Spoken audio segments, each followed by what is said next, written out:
Stringfellow.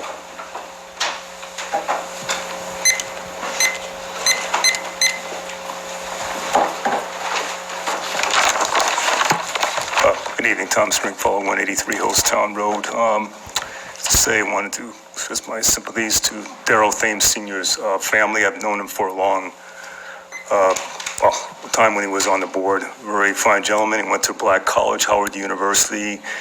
We always had good conversations, and he treated everyone fairly with respect. So he's lost his wife and 4 sons. I met one son at McDonald's a while ago, but will surely be missed. And I bring this up of culture because in tonight's Journal Inquirer, they talked about a license plate, supposedly, I don't know, the DMV, I don't know if it has to do with white supremacist code words. One is Connecticut rejected, and I think it was a report out by the ADL saying, are these code words for white supremacist groups or not? I don't really know. I just know that they're raising their ugly head around today, and when I'm thinking about this year being the 55-year anniversary of the Fair Housing Act and pushback now for affordable housing, not always through NIMBY syndrome, but even here in Connecticut.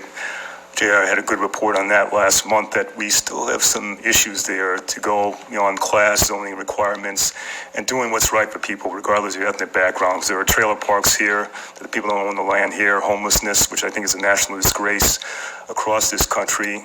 What Dr. King had died for, Medgar Evers, a month before, and then recently Dr. King's sister, his last surviving sibling, had died. It was the end of the beginning of this month.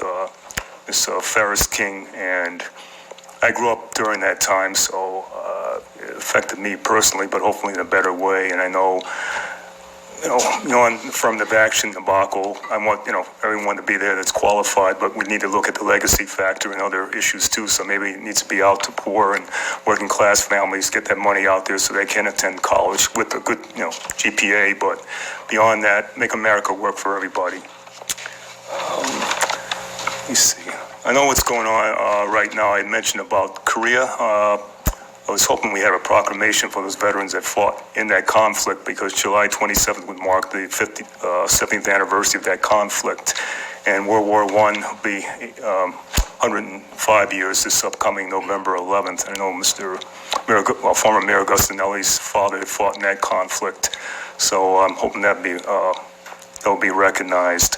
And what's going on with Ukraine, if we have veterans there now, I think in the New York Times Sunday, they talked about Guam being used as a staging area and of testing and before, but they don't have the right to vote with these territories, so that needs to be looked at.